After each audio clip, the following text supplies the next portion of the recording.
असली मामला एक है।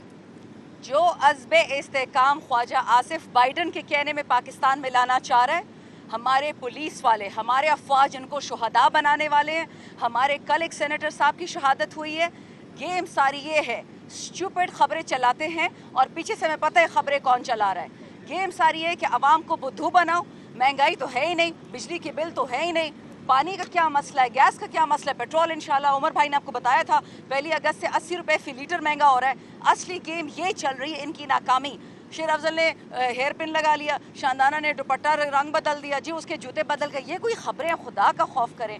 बिल्कुल हर पार्टी में समझदार लोग होते हैं और जवान लोग होते हैं। समझदार लोग चाहते हैं कि पार्टी भी चले, और जो जवान होते हैं वो थोड़े पागल है तो कहते हैं कि पहले खान को निकालो। इसमें कोई बुरी बात नहीं है, हमारी आवाम भी ये चाहती है। लेकिन ये जो ड्रामा हो रहा है ये सिर्फ इसलिए कि जो अमेरिका से पैसे लिए, जो पाकिस्तान पे तकलीफ ढानी है, पहले फ़लस्तीन को बर्बाद किया, यूक्रेन को, अब हमारी बारी है, नहीं करने देंगे। इसमें कोई बात नहीं है ना इत्तेफाकी की, सारा झूठ है, वरना मैं पागल इधर आऊँ, मैं तो इलेक्टेड रिप्रेजेंटेटिव हूँ, मुझे की क्या ज़रूरत है किसी आने की। लेकिन खान ने बुलाया, हम आए, 100 दफ़ा बुलाएंगे, 100 दफ़ा आएंगे। इस वक्त हम ढीठ हो चुके हैं, हम सब पे कम अज़ कम 40-40 पर्चे हैं। अगर इनको लगता है कि धूप में खड़ा करने से, बल्कि इनको तो शर्म आनी चाहिए। मीडिया खड़ी है, खातून खड़ी है, टेंट यहाँ नहीं है, मीडिया को वहाँ से यहाँ फेंक दिया। टिकटॉक की वीडियोस बनाते हैं, सड़क का हाल देखिए, ये तो पंजाब का हाल है। खुद को नहीं संभाल सकते, हम पे नजर रखिए को अपने आप को संभालो। प्राइम मिनिस्टर और चीफ मिनिस्टर दोनों ही के खानदान से हो, दोनों नालायक हो, अपने को संभालो, हमारा गम ना करो। शुक्रिया।